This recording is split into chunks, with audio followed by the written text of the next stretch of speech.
Sue Hall, this is an audience question. Since education is such a large part of the borough's budget and education vouchers would work to bring down that budget and bring healthy competition to education, would you be in favor of looking at education vouchers for the Fairbanks North Star Borough School District? I'm not sure I understand the question. Education vouchers from the state? It doesn't say. My presumption is that it would be from the state, and then that funding would be similar to how we are funded now. We're funded per student, and so I presume that if we would receive the voucher for the students that we would educate, that would be in our system. I'm not a supporter of vouchers that would go to the private system unless there was a way of ensuring that they would not drain dollars from the public system, because I think we have to, our first responsibility as a community is to free public education that is excellent and that will prepare kids for the future, and I would be concerned about draining dollars. So I guess my answer would be no to a voucher program. Thank you. Another audience question for candidates for school board seat D. We'll begin with Jessica Smith. How do you feel about military recruiters in our schools? I see that military recruiters in our school can unfairly entice our students into enlisting too early.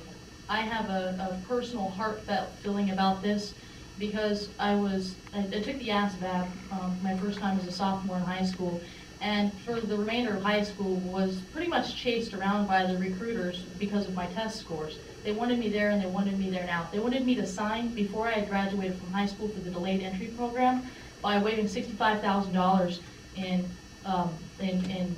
bonuses in my face. I had friends I went to high school with who have died. I've got friends I went to high school with who got shrapnel all up the right side of their body now. My dad's dying wish to me when I was a senior in high school was never to enlist, only to go in as an officer. These students that I went to school with, I remember the day they enlisted because if they enlisted that day, they got to drive the Hummer at lunch. Thank you. Same question, Kristina Brophy.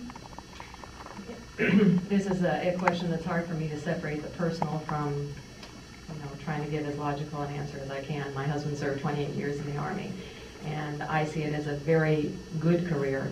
And he happened to be an officer in the Army, and to my knowledge, officers get killed and get shrapnel as well. But as far as going back to the question of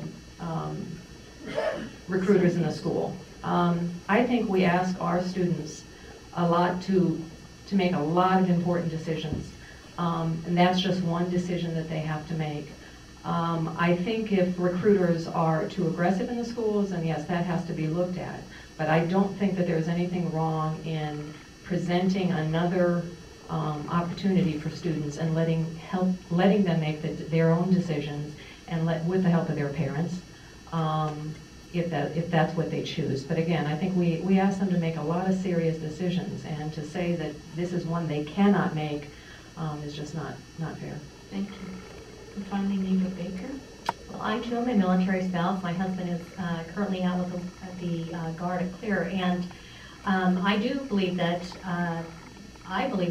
it's somewhat important that we give the youth every opportunity for any type of career that they might want to go into, whether it be military or otherwise. I'm very pleased that a lot of the schools now will have a career fair that includes both the military and non-government sectors or non-military sectors to be able to come in and have the students see what is going on, once again, on a very equitable level for everyone.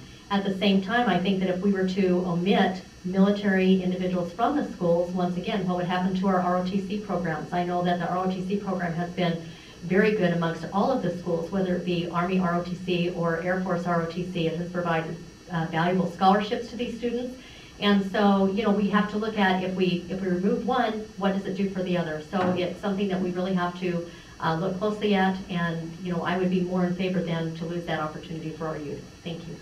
Thank you. We're going to switch and start first with School Board Seat D. Kristina Brophy will ask you this question first. The With the school district's multicultural student body, what would you suggest to help the Fairbanks North Star Borough School District to be better prepared to educate children of many cultures? Oh, interestingly, I read an article today that addressed that particular issue.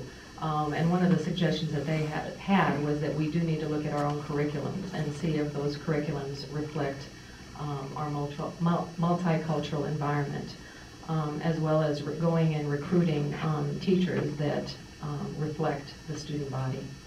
So I think those are two things that we could take a look at is working towards recruiting more teachers that reflect our student body, as well as looking at the curriculum and seeing how that reflects the students as well.